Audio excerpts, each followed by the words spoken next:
Meu amigo, olha só, eu estou aqui essa noite para falar com você sobre uma família a pertencer. E quero falar sobre esse tema, dar continuidade a essa temática que o pastor Valmir já vem desenvolvendo. E eu quero começar esse tempo com uma frase do Rick Warren que diz que a igreja não é periférica ao plano de Deus. A igreja é o plano de Deus.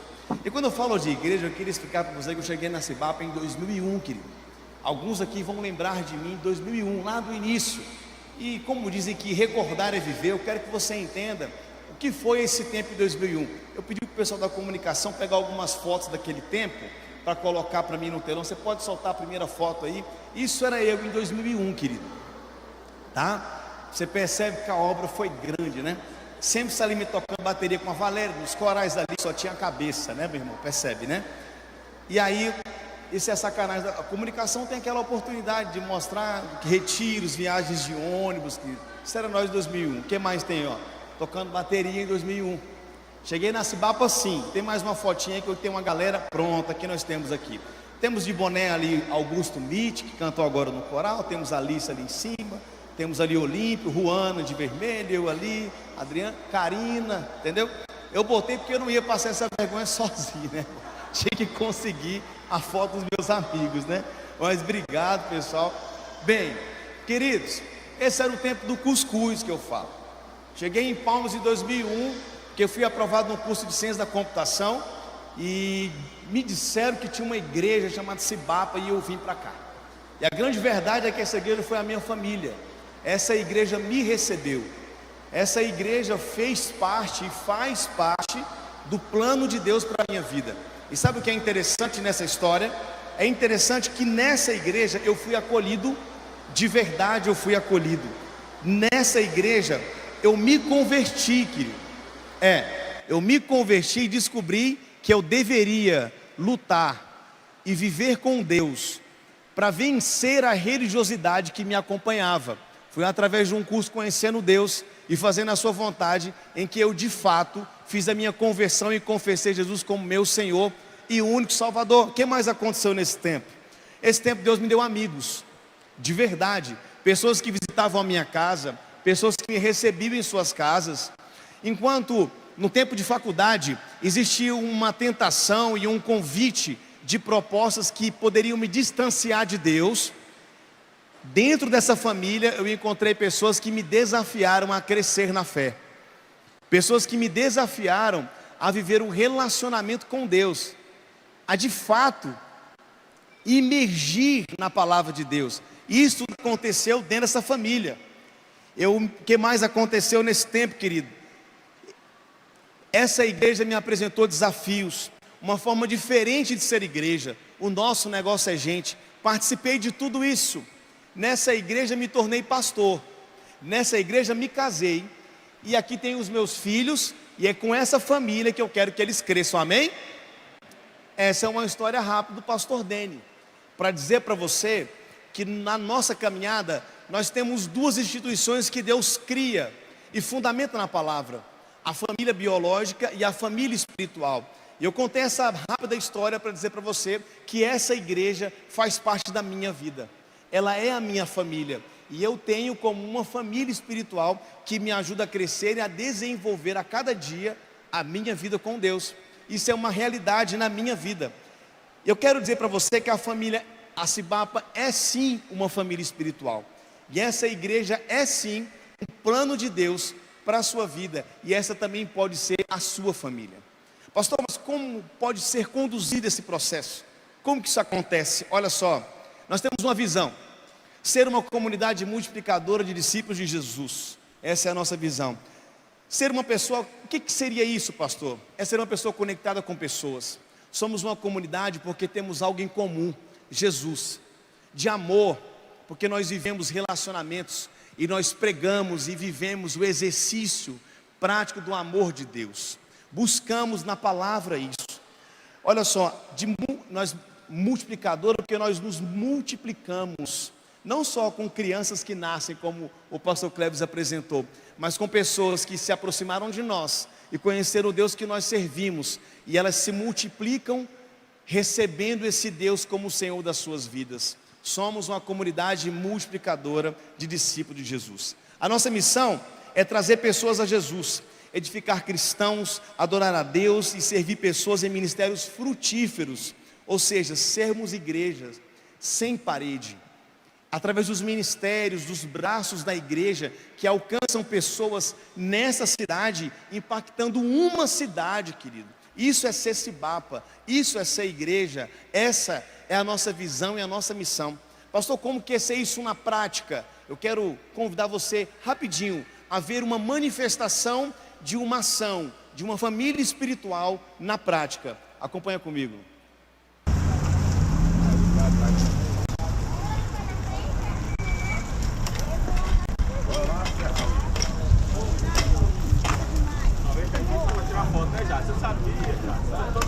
Quem tá clipado aí, cuidado para não cair parado.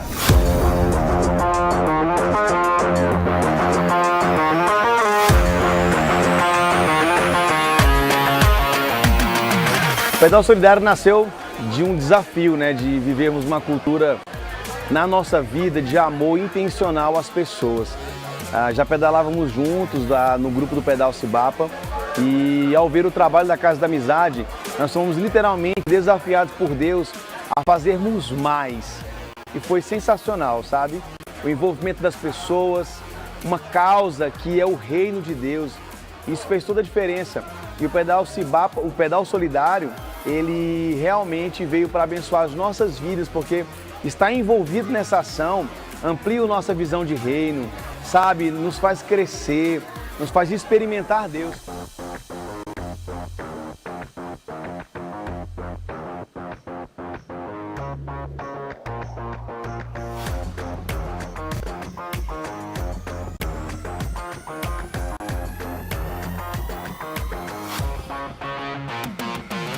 É uma alegria, assim, receber grupos como esse, engajados, grupos que vêm realmente para contribuir.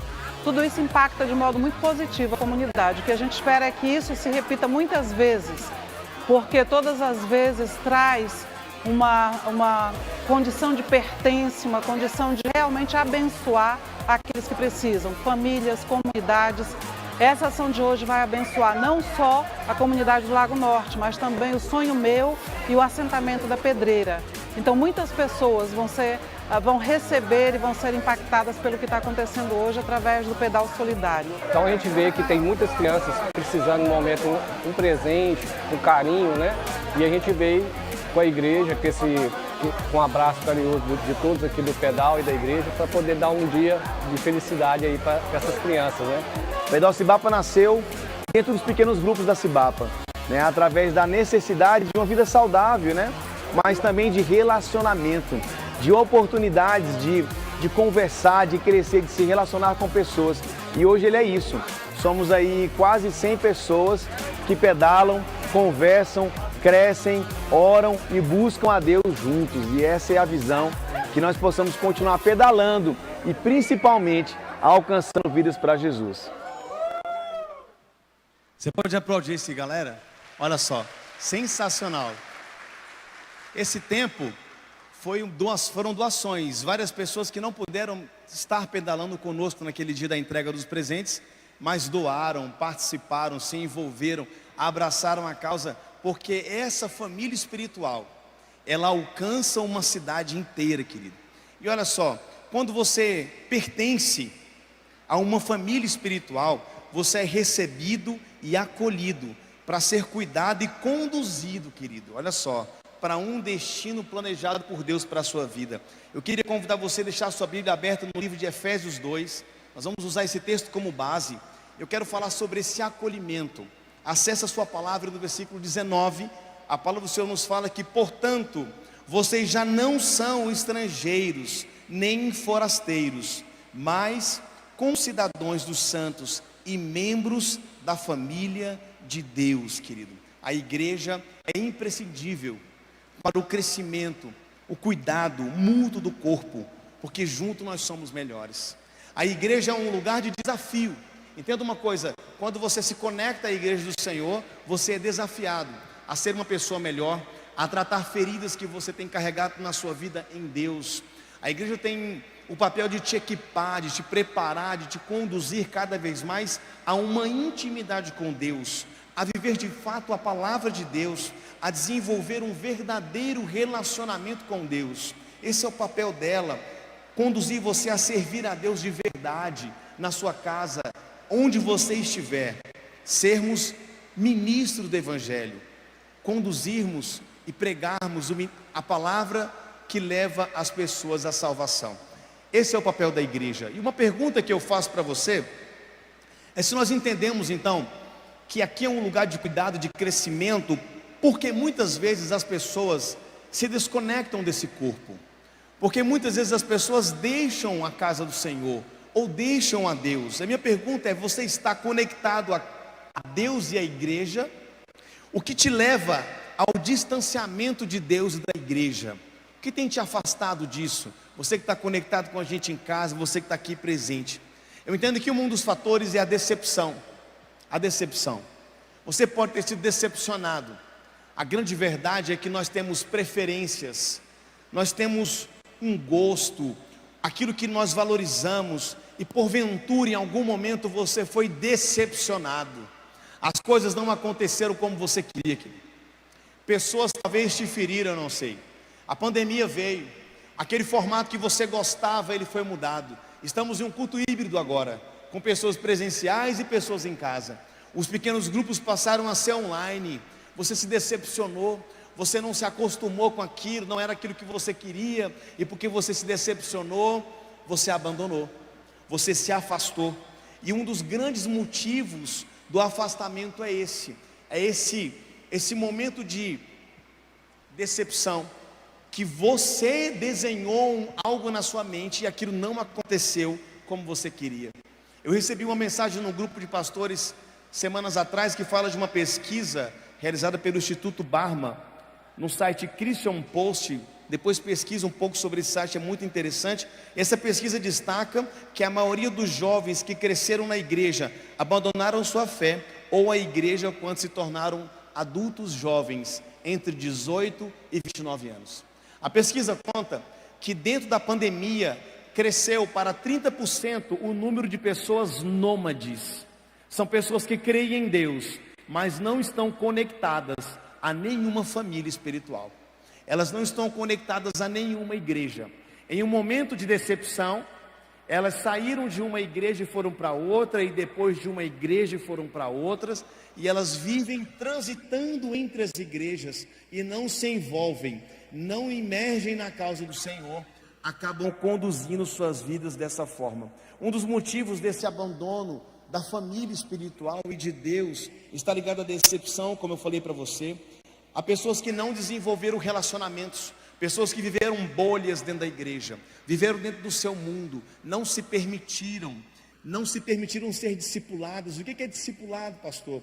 É você caminhar com alguém, crescer com alguém, tratar coisas íntimas e pessoal dentro de um ambiente de crescimento onde a palavra conduz esses passos. Isso é discipulado. Você talvez que está longe da casa do Senhor, escolheu se isolar, andar sozinho. Você talvez escolheu ser conduzido pelos pastores da internet no tempo da pandemia. Você foi para o YouTube e ele passou a ser sua igreja. Pessoas que não te conhecem, que você não conhece, pregam coisas que você faz disso a sua verdade, e você tem sido conduzido por isso. Pessoas que não encontraram apoio na igreja para permanecer nos seus pecados, então procuraram alguém que o aceitasse, para que eles continuassem fazendo o que queriam fazer. Querido, esse é o papel da igreja, pregar o evangelho do reino dos céus. E o evangelho do reino dos céus, quando começa o livro de João, Jesus diz: eis que arrependam-se, porque é chegado o reino dos céus. O evangelho do reino dos céus, ele fala de arrependimento. É impossível falar de Jesus sem que essa palavra entre no nosso coração e confronte a nossa própria realidade. Eu quero dizer para você uma coisa que pode parecer forte, mas entenda: não veja a igreja como uma prestadora de serviços espirituais para a sua vida. Não veja a igreja como um lugar onde você vem e é servido porque você contribui. Não tenha um comportamento consumidor na casa do Senhor. Somos uma família, querido. Aqui cada um tem um papel e desenvolve esse papel, contribuindo e crescendo no Senhor, para que uma cidade inteira seja alcançada por essa palavra de Deus. Muitas pessoas estão fazendo da igreja um lugar de consumo, e quando aquilo não agrada mais, quando aquele formato não atende mais, ela procura então um outro lugar, onde ela possa ser atendida em suas preferências. Entenda uma coisa, eu estou falando daquilo que distancia as pessoas da família de Deus, aquilo que impede que ela viva o cuidado, que ela seja acolhida. Quando eu cheguei aqui em Palmas em 2001, isso tem 19 anos, eu encontrei uma igreja que me recebeu, mas me desafiou, querido. Eu fui desafiado a evoluir, a crescer, a desenvolver o meu relacionamento com Deus. Mas guarde no seu coração essa verdade: aqui, nessa família, você será acolhido, cuidado e projetado para os propósitos de Deus, amém? É uma verdade. Quando você pertence a uma família espiritual, você aprofunda suas raízes, trilha o caminho da maturidade espiritual. Esse ponto é sensacional. No versículo 20 de Efésios 2, ele fala que edificados sobre o fundamento dos apóstolos e dos profetas, tendo Jesus Cristo como pedra angular, querido. Nós somos edificados, consolidados em Jesus. Raízes, querido, tem o papel de dar sustentação, de dar alimento, é profundo, ela quebra o solo, leva um tempo, tem que ser desenvolvido.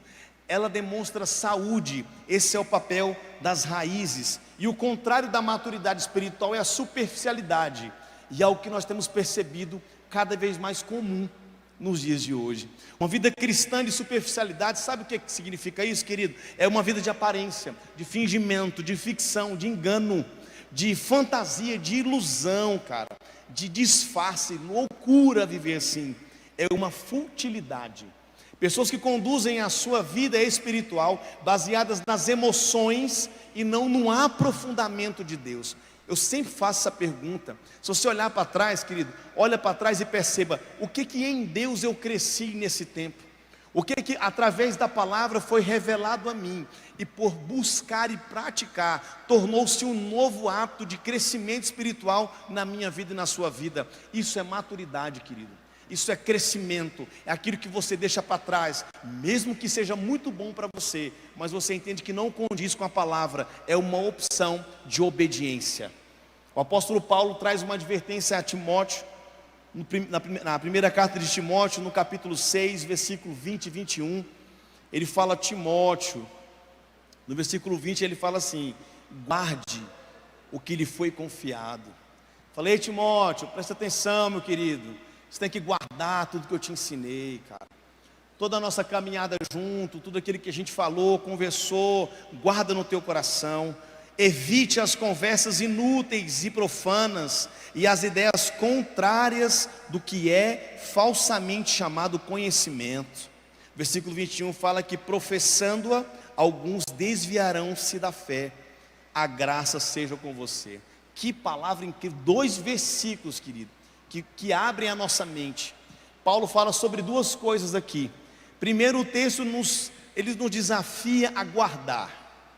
É necessário profundidade na palavra, relacionamento com Deus, guardar no coração. E quando a gente fala de coração, a gente fala de mente, de entendimento. Sabe, durante esse tempo de pandemia, você tá para acabar o seu olho de tanto telefone.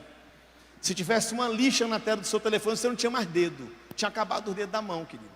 Do tanto de hora, eu tive que colocar no meu um contador de tempo, para ele me avisar por aplicativo, o tempo, deu tempo, acabou, em nome de Jesus, que passar disso aqui é procedência maligna, fica aí, deixa eu fazer outra coisa, porque a mente fica tomada. Quantas ideologias foram pregadas nesse tempo durante a pandemia, querido? Você viu de tudo, de coisas absurdas às coisas super absurdas, sendo pregadas e difundidas nas redes sociais, e muitas pessoas estão mergulhadas nisso, porque não guardaram, porque o texto fala sobre superficialidade, conversas inúteis, pessoas que dão ideias ou compartilham de ideias com pessoas que não estão ligadas a Deus, profanas, são depravadas, contra a palavra, ideias contraditórias, conhecimentos falsos. Deixa eu te falar uma coisa, aprenda a acessar a Bíblia, Em qual desses quadros você se encontra? Você tem guardado a palavra de Deus, ou você tem vivido uma superficialidade na palavra de Deus? Qual o seu tempo de leitura da Bíblia, querido? Esse é o nosso papel como família, chamar sua atenção, dizer para você que coisas não vão acontecer enquanto você não dedicar um tempo exclusivo e de qualidade a Deus. Que não adianta você fazer como o nosso amigo compartilhou na rede social, chegar durante a noite para orar, abaixar a cabeça e dizer: Deus abençoa Deus, Deus perdoa os seus pecados, Deus amém. Você não sabe nem o que você fala para Deus mais, cara. Qual foi a última vez que você chegou dentro de um tempo de oração e você pôde apresentar a Deus a sua casa, abriu a sua vida para Deus, para dizer: Senhor, essa decisão eu não sei o que fazer.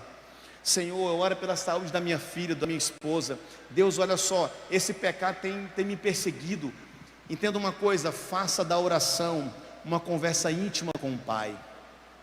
É profundidade, é conhecimento. E o problema, meu amigo, não é ou não são as ideologias. O problema é você ser raso da palavra. O problema não são as ideologias plantadas na internet, porque elas estão aí e sempre estarão. O problema é você não saber nada de Bíblia. É você não pesquisar a palavra, é você não examinar as escrituras. E quando você se decepcionar, você bater o pé no chão, como a minha filha faz, que tem 3 anos, fazer um bico e sair chorando para outra igreja, e deixar a família do Senhor, e deixar a casa do Senhor. É essa a dificuldade. Então eu quero desafiar você a crescer no Senhor. 1 Coríntios 13, versículo 11, fala que quando eu era menino, eu falava coisas de menino, meu querido. Eu pensava como menino, eu raciocinava como menino. Quando me tornei homem, deixei para trás as coisas de menino. Isso significa maturidade espiritual, porque essa maturidade espiritual vai te conduzir, querido, a um nível elevado com o Espírito Santo. Eu estou falando de discernimento espiritual. Conversando com uma amiga essa semana, nós falamos sobre conversão, sobre receber Jesus.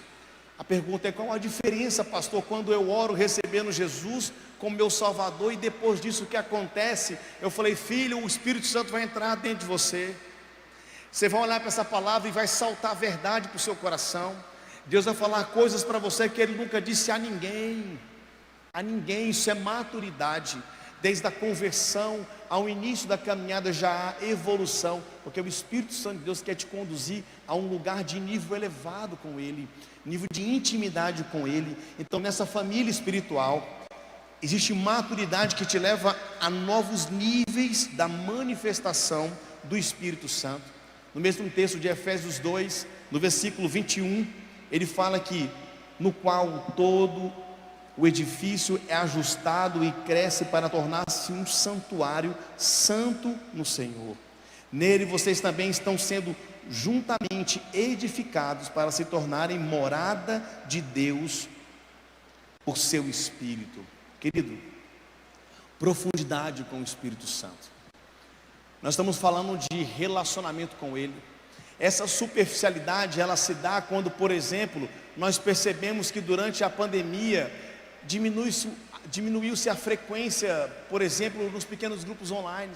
Mas pastor, não era como eu queria, meu irmão também não era como eu queria, querido. Mas eu não abandono a família, eu não posso me desconectar dela, porque ela faz parte do plano de Deus na minha vida. É através do contato, do relacionamento, do discipulado, que nós somos tratados e crescemos no Senhor, e nós conhecemos mais sobre Deus. Então é tempo de engajamento, igreja. É tempo de arregaçar as mangas e entender que a igreja nunca parou, que essa família nunca parou. É hora de você realmente imergir intencionalidade na sua vida cristã. Para quê? Para que você saia da morbidade, para que você saia do morno, daquele lugar onde nada acontece, de um lugar onde há um marasmo e as coisas estão ali como sempre estiveram. É tempo de evoluir, de crescer no Senhor, porque nessa família, querido, você irá aprofundar suas raízes, entenda isso, e desenvolver maturidade espiritual no Senhor, em nome de Jesus. Uma outra consequência disso é que quando você encontra essa família espiritual, você tem a sua vida completamente centralizada em Cristo. Centralizada em Cristo. O texto de Efésios 3, no próximo capítulo, no versículo 1, Paulo diz: por essa razão, eu, Paulo, prisioneiro de Cristo Jesus. Paulo diz: eu estou preso a Ele, Eu estou conectado a Ele e nada vai me separar dele. Paulo declara por muitas vezes na palavra estar completamente ligado a Cristo e por dia a dia negando as vontades da carne e desenvolvendo um profundo relacionamento com Deus. Esse é o desafio para você essa noite, querido. Viver esse relacionamento profundo com Deus. Existe um escritor que diz que cada vez que morremos para algo em resposta ao amor de Jesus, isso é acompanhado por uma nova transmissão de vida de Cristo em nós. Todas as vezes, querido, que você abre mão das vontades da carne, das preferências, para obedecer a Deus, é a manifestação do Espírito Santo de Deus na sua vida, é a centralidade de Deus na sua vida, conduzindo os passos da sua caminhada. Ter uma vida centralizada em Cristo é depender completamente dele, querido. Deixa eu te falar uma coisa: centraliza o teu casamento em Cristo. Diga não ao divórcio. Não desista da sua família biológica, porque ela foi criada por Deus e concebida por Deus para você, mas tem que centralizar ela em Cristo. Seus filhos estão longe do caminho do Senhor, eles se rebelaram, eles foram conduzidos a outros caminhos. Deixa eu te falar uma coisa: centraliza a tua oração, coloca os teus filhos diante de Deus para que eles sejam tocados pelo Espírito Santo. Não desista, não desista dos seus filhos, querido. Você tem vivido talvez enfermidades da mente que tem te perseguido, a depressão, o desejo de morrer, não sei. Deixa eu te falar uma coisa: não desista, centraliza a tua vida em Cristo, Ele vai fazer nova todas as coisas. Essa é a centralidade. Você tem desafios de vencer pecados que te acompanham, são hábitos destrutivos, coisas que eu não consigo, pastor, eu não tenho força. Deixa eu te falar uma coisa: entrega ao Senhor, entrega ao Senhor a tua fraqueza, entrega ao Senhor aquilo que você não consegue fazer, e sabe o que vai acontecer? Ele vai carregar o teu fardo, Ele vai perdoar o teu pecado, Ele vai restaurar a tua casa, Ele vai alimentar a tua vida com esperança, porque isso é sobrenatural. Você não vai encontrar isso, querido, aqui nas coisas materiais. Você vai encontrar naquilo que é espiritual.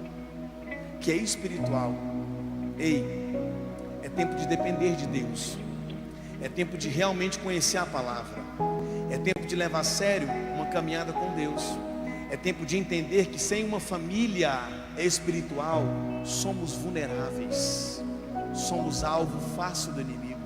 Então entenda uma coisa: se conecte a Deus e se conecte a uma família espiritual.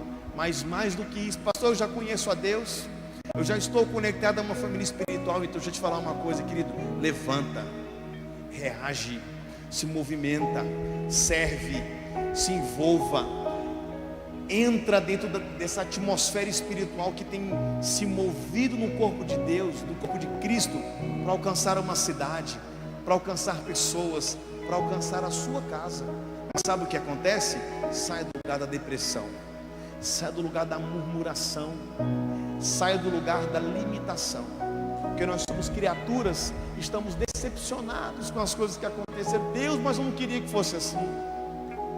Deus, mas eu planejei um ano 2020 tão diferente para mim. Deixa eu te falar uma coisa: Ele é Deus, Ele é o dono de todas as coisas, tudo está no controle dEle, inclusive a sua vida, tudo.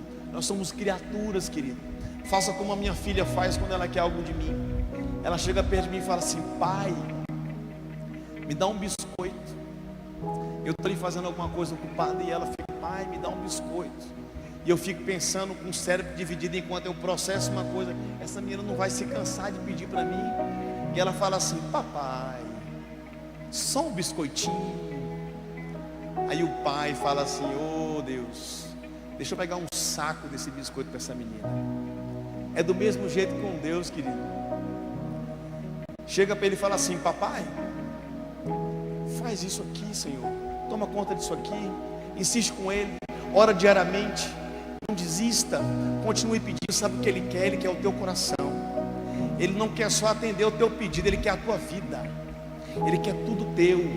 E talvez você pediu algo para Deus e Ele te deu, e porque você recebeu, você ficou tão contente, você foi embora. Que coisa mais contraditória.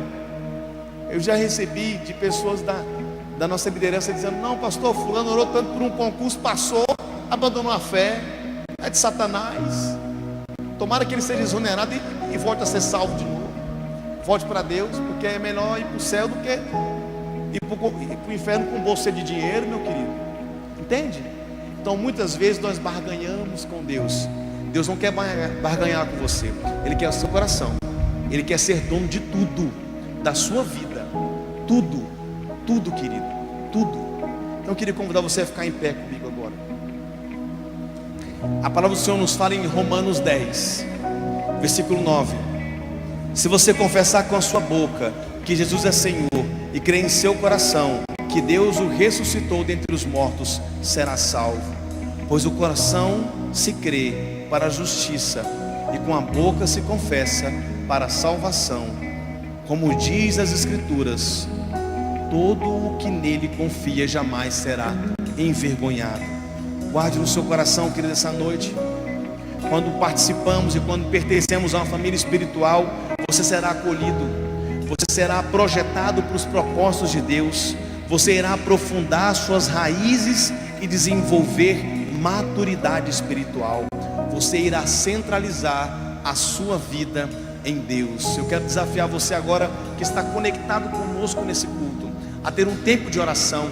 Feche os seus olhos, ore ao Senhor. Você que está aqui agora, eu quero, enquanto nós cantamos essa canção, eu quero pedir a você que feche os seus olhos e tenha agora o seu momento com Deus. Ele quer falar contigo e tem falado ao teu coração, em nome de Jesus.